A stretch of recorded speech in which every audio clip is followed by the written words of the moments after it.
Hey folks, Tim from Supreme Suspensions here, and with us today is a 2007 Toyota 4Runner. Now if you've been reading my blog, you'll know that this is one of the most versatile and well-liked SUVs on the market. This one here has a 4-liter V6 and 4-wheel drive. We've got a ton of parts we want to try out on it, so let's go hit the shop.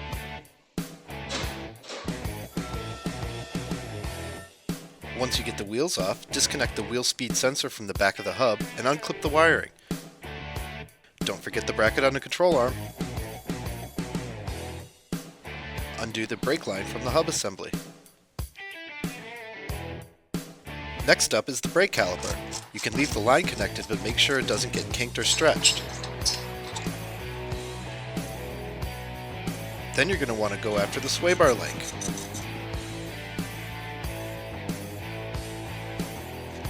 It's tough to see, but make sure that you have the sway bar supported before you drop the mounts.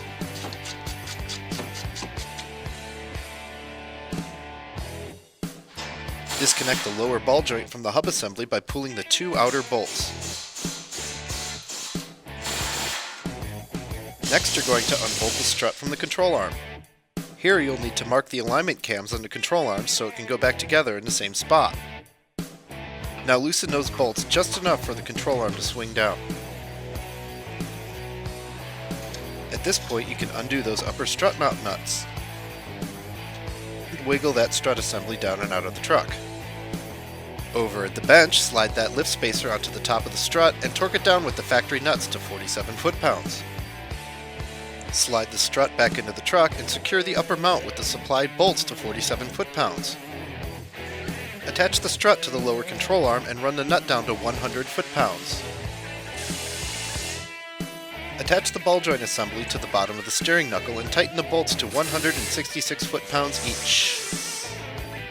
Tighten those control arm bolts to 100 foot-pounds while taking care to align those marks from earlier. Plug the wheel speed sensor back in and reattach those little plastic clips. Attach the included sway bar drop kit to the frame with the factory bolts run down to 30 foot-pounds. This helps you line up the sway bar since the factory brackets have notched lobes on the front side. Once it's in place, run all 4 bolts down to 30 foot-pounds.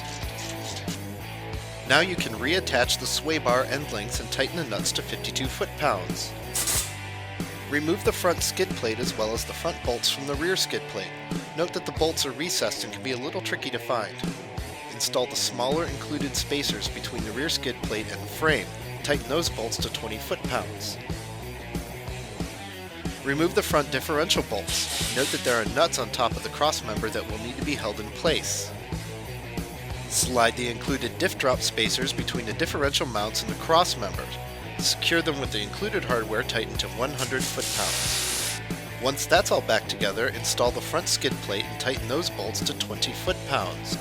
At this point, you can throw the wheels back on. Run those lug nuts down to 76 foot-pounds and you're good to go.